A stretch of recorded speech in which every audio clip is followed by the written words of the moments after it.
Hello everyone, welcome all of to everybody. तो guys आज हम बात करने वाले हैं इलेक्ट्रोस्टैटिक्स के बारे में। तो ये सेकंड लेक्चर होगा क्रैश कोर्स का जो हम डिस्कस कर रहे थे। सो देखते हैं। तो आई गेस आप लोगों ने हाइड्रोकार्बन तो कर दिया होगा। बात करते हैं इलेक्ट्रोस्टैटिक्स के बारे में। तो पहला क्वेश्चन बोल रहा है, a body can negatively charge. मान लो कोई बॉडी है, तो जो बॉडी है वो नेगेटिव चार्ज हो गई।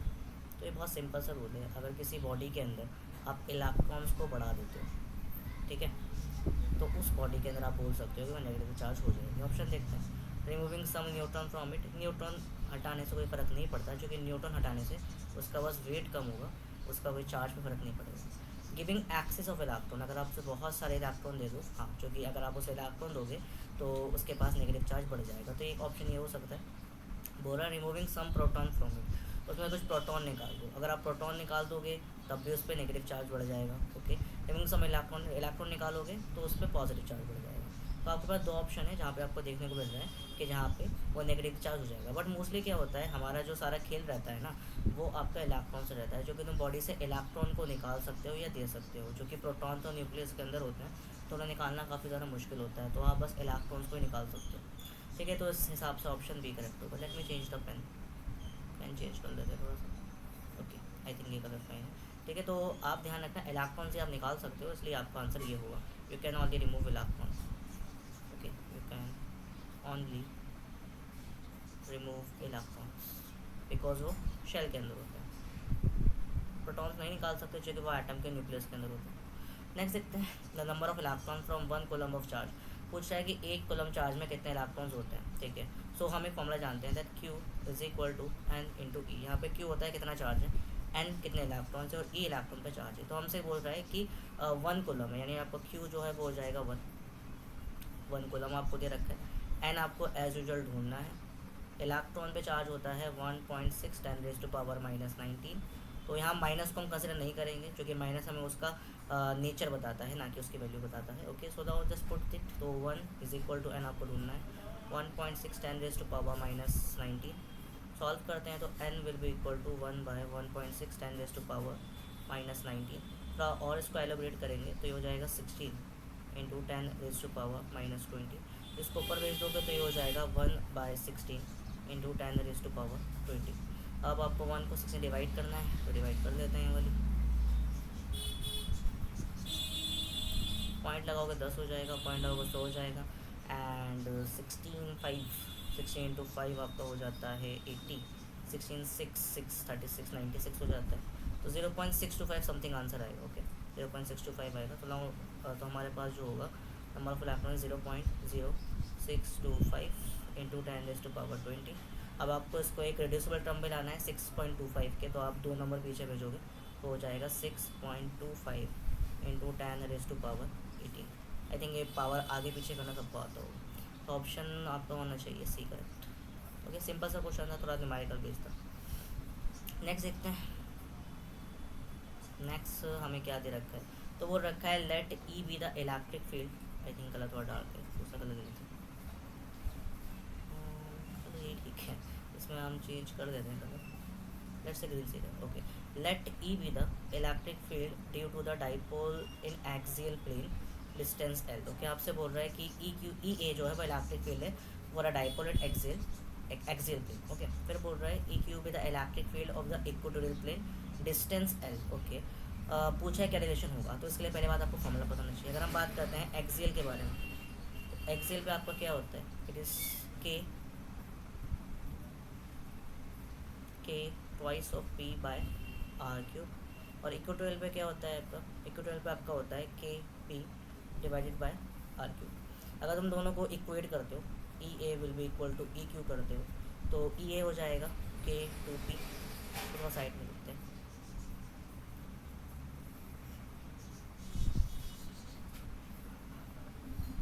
ओके, सो दोनों को इक्वेट कर रहे हैं, और ये आपका हो जाएगा K P by R cube. R cube से आर क्यूब गया, पी से पी गया, के से के गया। तो you are noticing that E A और ई क्यू के बीच में रिलेशन ये है कि इसके 2 गुना है ना। तो E A will be equal to twice of E Q, so twice of E Q, so C will be correct. Next देखते हैं, a particle of mass m 2 gram 1 microcoulomb is held at a distance of 1 meter from fixed charge 1 microcoulomb if the particle release at the speed okay this speed वगैरह पूछा है वो करना क्या है। तो यहाँ पे कुछ ऐसा बोल रहा है एक पार्टिकल है, उसका वजन 2 ग्राम है, उसका चार्ज 1 माइक्रोकूलम है। तो सपोज कर लेते हैं हमारा ये आपका पार्टिकल हो गया, this one is our particle, ठीक है। इस पार्टिकल का जो मास है, इसका जो मास है वो 2 ग्राम है और इस पर जो चार्ज है वो 1 माइक्रोकूलम है। एक्सपेंड कर दो 10⁻⁻6 कूलम हो जाएगा, ठीक है। इस और ये बोल रखा है कि ये 1 मीटर दूरी पर है किसी दूसरे पार्टिकल से। लेट से दूसरा पार्टिकल ये रहा, ठीक है। इनके बीच की जो दूरी है ये है 1 metre, okay, this is 1 metre. इस पार्टिकल की कॉन्फ़िगरेशन ये है कि इस पर जो चार्ज है, ठीक है, इसको आप ए पॉइंट नाम दे दो, इसको तुम बी पॉइंट नाम दे दो, तो आराम से इसको कर सकते हो, ठीक है। तो इसका आपको दे रखा है 1 माइक्रोकूलम यानी कि 10⁻⁻³ कूलम। और आपसे बोल रहा है the particle release at if the particle release it will repel. अगर अभी पार्टिकल को रिलीज़ कर दोगे, इस वाले पार्टिकल को, तो ये आपस में रिपेल करेंगे, ठीक है। ऑब्वियस सी बात है, इस पर कुछ चार्ज है, इस पर कुछ चार्ज है, and like charges repel each other. तो पूछा था speed of particle when it is distance from 10 metre. आप बताओ कि स्पीड कितना होगा जब ये रिपेल कर रहे होंगे, स्पीड आपको निकालना है। और इनकी दूरी, जब इसकी जो दूरी है वो 10 मीटर हो जाएगी, तब क्या होगा इसका स्पीड, ओके। तो हम इसे ऐसे कर सकते हैं, सबसे पहले इसका निकाल लो वोल्टेज, निकालो वी ए, तो क्या होगा KQ/R², है ना। और फिर निकाल लो वी बी, KQ/R², ठीक है। R² होगा, मैंने R³ लिख दिया, यहाँ पे R² हो जाएगा, ओके। फिर तुम निकाल low potential difference, delta we निकाल लो, वो हो जाएगा वी ए। तुम लोगों को होमवर्क है, बस मैं आपको आइडिया दे रहा हूँ, V A minus V B, ठीक है। अब तुम लोगों को पता है जो वर्क होता है, वर्क एनर्जी थ्योरम से जो वर्क होता है वो डेल्टा के ई के बराबर होता है, आसान में के ई के बराबर होता है। और वर्क का एक और फॉर्मूला है, work is equal to Q into delta V, okay. तो हम क्या करेंगे, हम दोनों को इक्वेट करने वाले हैं। So we can write that Q delta V is equal to K is half M V square. Particle का मास तुम लोगों के पास है, वेलोसिटी चाहिए, यहाँ से मिल जाएगा। क्यू चार्ज आपको लिखना है, ठीक है, और डेल्टा वी आप यहाँ पे देख सकते हो। तो ऐसे इक्वेट करके सॉल्व करना है इसको। आंसर देखो अप्रॉक्स 90 आएगा, ठीक है। थोड़ा स्पेस भी कम था इसलिए मैंने यहाँ सॉल्व नहीं करा इसको, तो अगर इतना समझ में आया होगा, ठीक है। तो नेक्स्ट क्वेश्चन देखते हैं, ओके ओके। अच्छा सा क्वेश्चन है, what is the electric flux associated with one of the faces of a cube when charge Q is enclosed in it. Okay, it's very simple question, सबने पढ़ा होगा। अगर आपके पास एक क्यूब होता है, जैसे एक क्यूब है, ओके। अब इस क्यूब के अंदर एक चार्ज रखा हुआ है, सपोज करो ये रहा वो चार्ज, ठीक है। आपसे पूछा है बताइए कि इसका कितना फ्लक्स होगा। तो आपको पता है कि इसका जो फ्लक्स होगा वो इस तरीके से इधर से जा रहा होगा, इधर से जा रहा होगा, नीचे वाले फेस से जा रहा होगा, राइट वाले फेस से जा रहा होगा, सामने वाले फेस से फ्लक्स निकल रहा होगा, पीछे वाले फेस से इसका इलेक्ट्रिक फील्ड, बेसिकली फ्लक्स तो पर यूनिट एरिया होता है, सारी इलेक्ट्रिक फील्ड निकल रही होगी। तो आपसे पूछ रहा है ईच फेस, मतलब हर फेस में से कितने निकल रही है। तो देखो बहुत सिंपल सी बात है, क्योंकि जो क्यूब है वो सिमेट्रिकल होता है, तो वैसे फ्लक्स होता है Q/ε0। लेकिन हमसे पूछा है कोई एक फेस आपको बताना है, मतलब आपको बेसिकली इस वाले फेस के बारे में बताना है, इस वाले फेस में से कितना फ्लक्स निकल रहा है। तो ऑब्वियस सी बात है, हमने नोटिस करा जो इलेक्ट्रिक फील्ड है वो 6 फेस से निकल रहा है। जाहिर सी बात है कि अगर आप किसी एक फेस को निकालोगे तो वो हो जाएगा 1/6 ऑफ दिस वन, तो आपका आंसर होगा Q/6ε0। तो Q/6ε0 will be your answer, B will be correct. Okay, simple सा क्वेश्चन था। नेक्स्ट है, the point charges Q and -2Q are place at some distance, कुछ दूरी पे रखे हुए हैं।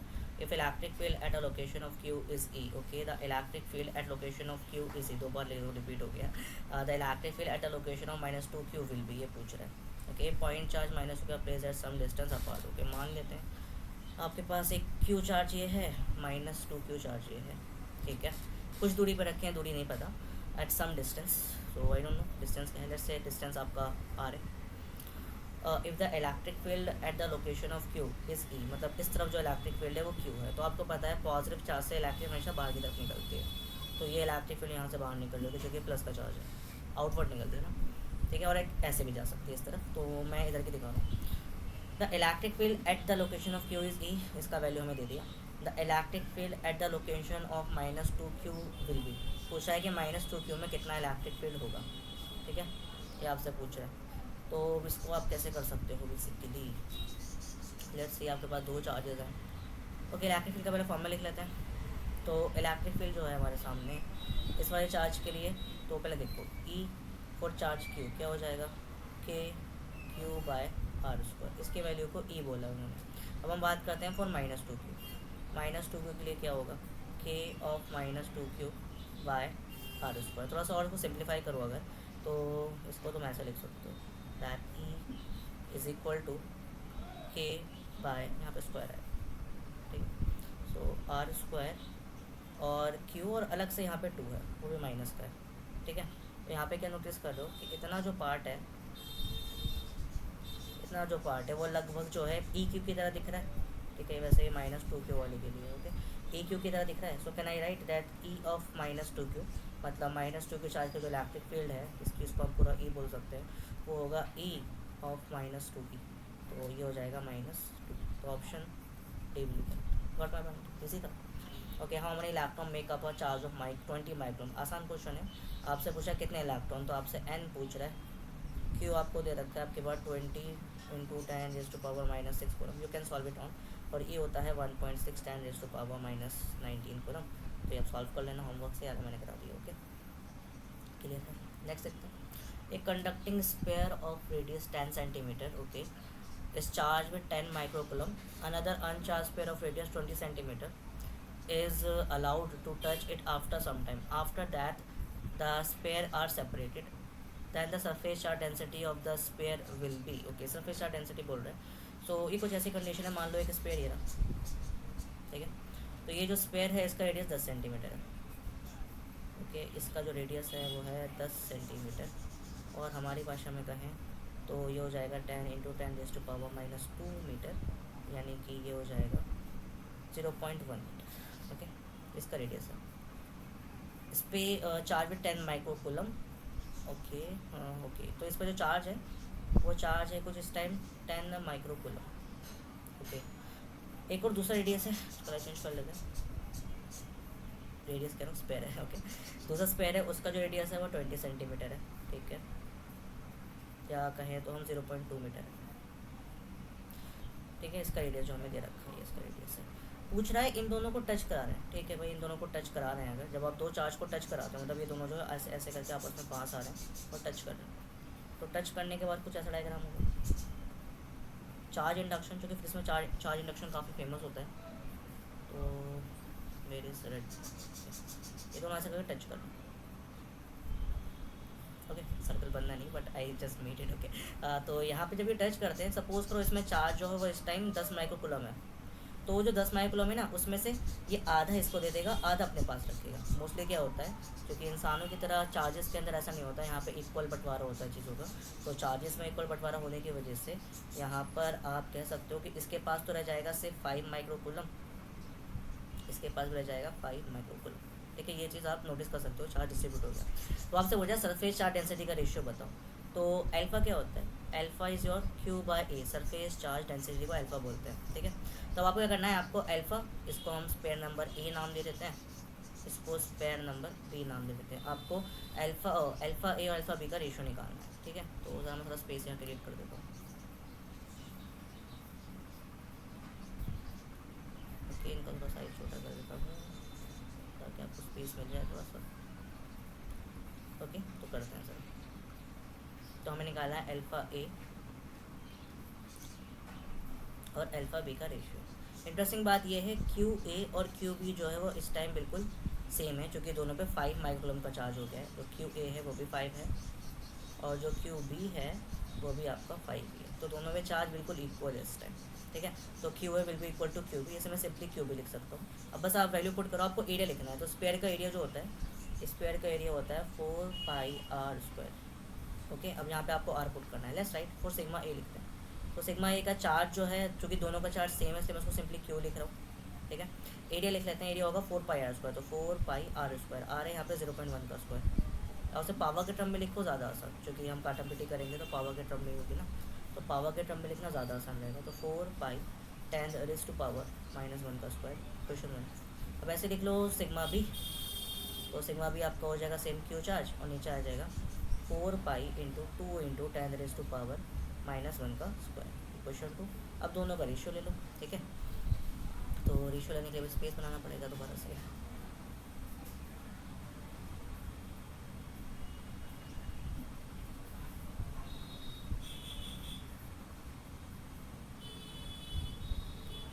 Okay, now we can take ratio. So यहाँ पे अगर हम रेशियो देते हैं तो alpha A by alpha B, तो अल्फ़ा ए है आपका क्यू बाय 4 पाई 10⁻। अब इसका स्क्वायर खोलोगे तो 10⁻⁻2 हो जाएगा, तो मैं सीधा स्क्वायर खोल के लिख रहा हूँ, ठीक है। तो ये हो जाएगा -2, नीचे आ जाएगा क्यू बाय 4 पाई, और वो हो जाएगा स्क्वायर खोल दो तो 2 का स्क्वायर होता है 4, मैं मल्टीप्लाई नहीं करूँगा, और ये हो जाएगा 10⁻⁻2। अब जैसे सेम है वो काट दो, तो क्यू से क्यू गया, let me change the colour, 4 pi से 4 पाई गया, 10⁻⁻2, तो आपका बचा alpha A by alpha B is equal to 1/4। तो आप ऐसा वाला आपको जो रेशियो मिला 1/4 या 4/1, वो आपका आंसर होगा। गॉट माई पॉइंट, ठीक है, सिंपल सा था, ठीक है। नेक्स्ट देखते हैं। ओके अच्छा क्वेश्चन है। In the basic cesium chloride crystal, cesium and chlorine ions are arranged in BCC configuration as shown in the figure। Okay, यहाँ पे cesium कॉर्नर पे है और क्लोरीन बीच में। The net electrostatic force exerted by the 8 cesium on the chlorine ion, हमसे पूछ रहा है कि जो cesium है वो क्लोरीन पे कितना फोर्स लगा रहे होंगे, वो आपको बताना है। तो देखते हैं, ये वाला cesium इस पर से फोर्स लगा रहा होगा, ये वाला यहाँ लगा रहा होगा, ये वाला यहाँ लगा रहा होगा, ये वाला यहाँ लगा रहा होगा, यहाँ लगा रहा होगा, ये वाला यहाँ लगा रहा होगा। तो टोटल 8 cesium जो है हमारे इस पर फोर्स लगा रहे हैं, ठीक है। 8 cesium इस पर फोर्स लगा रहे हैं, ठीक है। तो फॉर्मूला क्या होता है कोलम्बिक फोर्स का? कोलम्बिक फोर्स होता है के Q1 या Q A by Q B by R का स्क्वायर। तो आपको चूँकि ये बी सी सी है, तो बी सी सी मतलब ये बॉडी सेंटर्ड है, तो ये जो रेडियस होगा, let me erase is all this thing, just draw the radius for it. तो ये जो रेडियस होने वाला है यहाँ से लेके यहाँ तक का, ये जो डिस्टेंस होने वाला है बेसिकली, ठीक है। तो चूँकि डायगनल बनता है प्रॉपर एक तरीके से, अगर हम इसको पूरा कनेक्ट करते हैं पूरा डायगनल हो जाता है, बट इस डायगनल का आपको हाफ यूज़ करना है। तो डायगनल ऑफ क्यूब होता है √3a, तो ये हो जाएगा √3/2a। तो यहाँ पे जो r है वो आपका हो जाएगा इसको बंद करते हैं √3/2। ओके, यहाँ तक स्टोरी क्लियर है। चलिए, r मिल गया। क्यू ए जो है वो पॉजिटिव चार्ज है, क्यू बी जो है वो नेगेटिव चार्ज है, तो उसे हमें कोई चिंता नहीं होनी चाहिए, हम उसे इलेक्ट्रॉन्स के ड्रम में देखने वाले हैं, ठीक है। तो आप उसे दोनों को लिख सकते हो, जो क्यू ए है और जो क्यू बी है वो दोनों इलेक्ट्रॉन से रिवर्स कर रहे हैं, तो ई लिख दिया, ठीक है। अब बस फॉर्मूला लगा लो, तो एफ इज इक्वल टू, अब के को लिख दो 1/4 पाई एप्सिलॉन नॉट, ठीक है। क्यू तो हो जाएगा ई मल्टीप्लाई ई, अब इसका स्क्वायर करना है √3a/2 का होल स्क्वायर, ठीक है। तो हो जाएगा 1/4 pi epsilon not multiply E square, और नीचे करोगे तो रूट हो जाएगा 3a²/4। अब ये 4 ऊपर चला जाएगा, तो आपके पास फॉर्मूला बन जाएगा 1/4 pi epsilon not into 4e²/√3a²। तो ये कुछ आंसर होगा, मैं इसको सही से लिखता हूँ। Okay, so let here it. तो इसका जो प्रॉपर आंसर आएगा वो आएगा 1/4 pi epsilon not 4e²3a²। Okay, option number A will be. आसान क्वेश्चन था, ठीक है। Let's make some space draw कर लेते हैं। ओके, थोड़ा छोटा भी कर देता हूँ इसको। ओके, ये समझ में आया, सिंपल सा क्वेश्चन था। नेक्स्ट क्वेश्चन है, two infinite long parallel conducting plate having surface charge density plus sigma, okay they are surface charge density, okay wires है, ठीक है, और separated by small distance, the medium between the plate is vacuum, the dielectric permittive component for the region plate will be. Okay, आसान question है। दो plates हैं, एक positive वाली एक नेगेटिव वाली, ठीक है भाई। एक प्लेट पॉजिटिव वाली है, ये आपकी पॉजिटिव वाली प्लेट, ये कैपेसिटर जैसा क्वेश्चन है जो पंखों में लगा होता है। तो ये पॉजिटिव प्लेट है और एक प्लेट नेगेटिव है, ये आगे नेगेटिव प्लेट। आपसे बोल रहा है कि इनके बीच में क्या होने वाला है अपना इलेक्ट्रिक फील्ड। तो सबसे पहले क्या आप बनाओगे, पहले आप बनाओगे सबके इलेक्ट्रिक फील्ड के डायरेक्शन। पॉजिटिव से इलेक्ट्रिक फील्ड हमेशा बाहर की तरफ निकलता है, ठीक है, ये इसका इलेक्ट्रिक फील्ड हो गया, और नेगेटिव में इलेक्ट्रिक फील्ड हमेशा अंदर की तरफ जाता है, ठीक है। तो हम डायरेक्शन ज़रा बना लेते हैं। तो ये कुछ ऐसे कंप्लीट बनाना पड़ेगा मुझे, वेट थोड़ा सा इरेज कर देता हूँ। वेयर इज द मार्कर, या दिस वे। सो इसका जो इलेक्ट्रिक फील्ड है पॉजिटिव से ऐसे पूरा जाएगा, इसे लिख देता हूँ electric field to positive plus E plus. और वहीं हम बात करें नेगेटिव चार्ज में इलेक्ट्रिक फील्ड अंदर की तरफ आता है, तो हम लिखेंगे कि ये इलेक्ट्रिक फील्ड अपने अंदर ही लेना चाह रहा है, तो ये इस तरफ जाएगा इसका electric field E minus. Notice क्या कर रहे हो कि जो नेट आ रहा है, नेट फील्ड जो आ रहा है वो आ रहा है ई पॉजिटिव प्लस ई नेगेटिव, दोनों का समअप कर दोगे तो नेट फील्ड मिल जाएगा। तो बस अब आपको फॉर्मूला पता है चार्ज प्लेट के लिए क्या होता है, it is your sigma 2 pi epsilon not, whether it is positive whether it is negative कोई फ़र्क नहीं पड़ता, फॉर्मूला सेम रहता है। सेम वही 2 सिग्मा एप्सिलॉन नॉट, दोनों को जोड़ दो तो कुछ ऐसा हो जाएगा, काटम पिटी करोगे आएगा sigma by epsilon not. Option cut होगा बट ऑप्शन सी होगा, ठीक है, यहाँ थोड़ा कट जाएगा, option C will be correct answer, ठीक है। नेक्स्ट है 2 parallel large thin metal sheets have equal surface charge density, okay, surface charge दोनों की सेम है, अपोजिट साइन है, इलेक्ट्रिक फील्ड आपको नेट बतानी है, तो जो हमने ऊपर फॉर्मूला में डिराइव करा ये वाला, इसी में वैल्यू पुट करनी है, तो लिख देते हैं। तो आपका जो ई नेट आएगा वो आएगा sigma by epsilon not, sigma यहाँ वैल्यू दे रखा है 26.4 इंटू 10⁻⁻12, एप्सिलॉन नॉट कितना होता है 8.85 10⁻⁻12, तो ये पूरा कट जाएगा तो बचेगा 26.4 8.85। अभी आप काटा पीटी करके लिख लेना, छोटा सा क्वेश्चन रहेगा, ओके। लास्ट पॉइंट देखते हैं, the special distribution of the electric field due to 2 charges A and B in the show in the figure, you have to tell कौन सा करेक्ट स्टेटमेंट। साफ साफ दिख रहा है जो पॉइंट ए है, ये जो हमारा पॉइंट है इसमें से ऐसे करके निकल रही है बाहर की तरफ, तो ये पक्का जो ए है ये पॉजिटिव मैग्नीट्यूड रखेगा, और जो बी है इसके अंदर ऐसे अंदर आ रही है देख सकते हो, तो ये पक्का जो बी है वो नेगेटिव मैग्नीट्यूड रखेगा। अब ये बोल रहा है कि पहले ऑप्शन देखते हैं, A is positive B is negative, ठीक है, A is negative B is positive, नहीं ए ये तो कट गया, बोथ आर पॉजिटिव ये भी कट गया, बोथ आर नेगेटिव ये भी कट गया, तो ऑप्शन ए ही बचा, तो ऑप्शन ए भी कट। ओके, आसान सा क्वेश्चन था, और देखते हैं, ठीक है, लास्ट स्लाइड है। ओके, सिंपल सा क्वेश्चन है, a hollow cylinder of charge Q C within a flux, okay, एक हॉलो सिलेंडर है, इसमें एक सरफेस ए है एक सरफेस सी है, इसको बी नाम दे देता हूँ मैं, सरफेस का नाम दे दिया तो if phi is the electric flux in the unit of voltameter associated with the curve surface B, ठीक है, उन्होंने नाम दिया पर मैं लिखा कि ये जो कर्व सरफेस है ये वाली, it is your curve surface, तो ये बोल रहे हैं जो कर्व सरफेस है ये वाली, इस सरफेस के एसोसिएटेड जो फ्लक्स होगा वो उसे पाई बोलेंगे। तो बताइए ए और सी में क्या फ्लक्स होगा उसको आपको बताना है। तो पहले हम एक काम करते हैं, जब भी फ्लक्स का क्वेश्चन आए तो पहले आप बनाओ एरिया वैक्टर और इलेक्ट्रिक फील्ड। तो बात करते हैं इस फेस के बारे में, तो पहले बनाया इसका एरिया वैक्टर और इसका इलेक्ट्रिक फील्ड, दोनों सेम डायरेक्शन में, तो उसका जो थीटा होगा वो 0 डिग्री होगा। फिर बात करते हैं सी के लिए, एरिया वैक्टर इस डायरेक्शन में होगा, इलेक्ट्रिक फील्ड भी इसी डायरेक्शन में, तो इनका जो थीटा होगा वो भी 0 डिग्री का एंगल बनाएगा। अब बात करते हैं बी के लिए, बी के लिए एरिया वैक्टर ऊपर की तरफ जाएगा, एरिया वैक्टर हमेशा सरफेस के परपेंडिकुलर होता है, ठीक है, तो एरिया वैक्टर ये होगा, बट इलेक्ट्रिक फील्ड जो है वो इस तरफ जाएगी, ठीक है। तो यहाँ पे देखो थीटा जो है वो 90 डिग्री बन रहा होगा फेस बी पे, आपको फेस ए पे निकालना है कितना होगा, ठीक है। चलिए आगे देखते हैं। तो वैसे ये इसके बिना भी हो जाता, कोई दिक्कत वाली बात थी नहीं, बट एरिया वैक्टर मैंने बस आपको बनाकर दिखा दिया, ठीक है, बट वो फ्लक्स 0 होगा वो अलग बात है। बट देखते हैं अब ये क्या बोल रहा है, बोल रहा है कि आपको बताना है ए पे कितना होगा। तो एक काम करते हैं, पहले हमने एरिया वैक्टर बना के बस चेक कर लिया। अब देखो मैं जानता हूँ जो नेट फ्लक्स होता है वो होगा इस तरफ, इस पर जो फ्लक्स होगा उसके बराबर। तो मैं एरियाज कर देता हूँ ज़रा एरिया वैक्टर्स वगैरह, तो मैंने बस समझाने के लिए बनाए थे एरिया वैक्टर्स कि ताकि तुम एक कॉन्सेप्ट सीख जाओ उसके साथ बस। तो देखो इससे एसोसिएटेड फ्लक्स को नाम देते हैं फाई ए, इससे एसोसिएटेड फ्लक्स को नाम देते हैं फाई सी, और इस वाले को फाई। इन्होंने बस ये बोला कि आपका जो फाई बी है ना उसका वैल्यू फाई है, जो हमें पता है 0 आएगा, बट इन्होंने कुछ दिया है तो दिया है, ठीक है, तो ये हमें मालूम है गिवन है। अब फाई नेट क्या होगा, नेट फ्लक्स कैसे निकालते हैं, इन सारे सरफेस के फ्लक्स को जोड़ के, तो phi A plus phi B plus phi C, इन सारे सरफेस का फ्लक्स जोड़ के ये आएगा। और जो फाई नेट होता है वो किसके, और ये हो गया, ठीक है। अब देखो फाई नेट जो है वो बराबर हो जाएगा फिर फाई बी की जगह आपको फाई रखना है, तो phi A plus phi B plus phi C, ओ यहाँ एक मिस्टेक हो गई, इससे बस फाई लिखना, ओके। अब यहाँ एक बात नोटिस करो, जो ए और जो सी सरफेस है लगभग आइडेंटिकल है, सो कहना इसे जो इन दोनों के बीच का फ्लक्स होगा फाई ए और फाई सी का जो फ्लक्स होगा उसको एक नया नाम दे दें, फाई डैश से एक नाम दे देते हैं। तो यहाँ पे जो फाई नेट निकल के आएगा वो आएगा कि फाई ए की जगह हम फाई डैश लिख रहे हैं प्लस फाई, मतलब दोनों का जो फ्लक्स है वो सेम है, तो मैंने एक नया नाम दे दिया फाई डैश, ओके।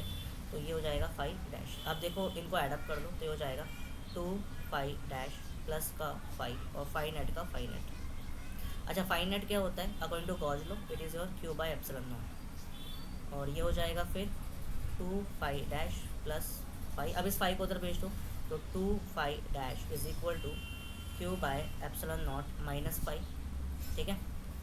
अब इस 2 को नीचे फेंक दो, आपको मिल गया आपका नेट फ्लक्स, तो हो जाएगा वो 1/2 Q by epsilon not minus five, ठीक है। वो अलग बात है, हम ये जानते थे कि फाइव भी जो है वो 0 आएगा, बट हम नहीं कर रहे हैं पुट, क्योंकि उसने जैसा बोला हिसाब से चल रहा है, तो option A will be correct. Okay, a charge Q is uniformly distributed over thin half of a ring और it is the electric field at the centre of the ring. Okay, it's pretty easy question. एक ring है, उसके centre पे electric field बतानी है, ठीक है। तो ये वाला आप कर सकते हो, सीधा डेरिवेशन वाला क्वेश्चन है, तो ये आपको होमवर्क दे देते हैं, ठीक है। तो ये ट्राई करना, नहीं हो तो मुझे बताना कमेंट्स में। तो आई गेस हाँ हमने पूरे कर लिए, तो इतना ही करते हैं। आई गेस तुमको समझ में आ गया होगा, इसका पीडीएफ में दे दूँगा। Thanks for watching the video, ठीक है। तो नेक्स्ट जो मैं वीडियो लाऊंगा वो मे बी होगी आपकी हाई वोल्केनो ऑर्गेनिक वाली वीडियो होगी, इसके नोट्स मैं डाल दूँगा अभी टेलीग्राम पे, ठीक है। टेलीग्राम ज्वाइन कर लेना, ऑर्गेनिक की वीडियो होगी नेक्स्ट, ठीक है। और बाकी इसके और प्रैक्टिस आप कर सकते हो जो भी आपके, बट एक बार ज़रूर क्वेश्चन जो मैंने वो निकाले हैं जो थोड़े टफ होते हैं, जो मोस्टली आपको परेशान करते हैं, उस टाइप के क्वेश्चन थे, ओके। तो thanks for watching the video, guys पसंद आए तो लाइक करना, बाय, टेक केयर।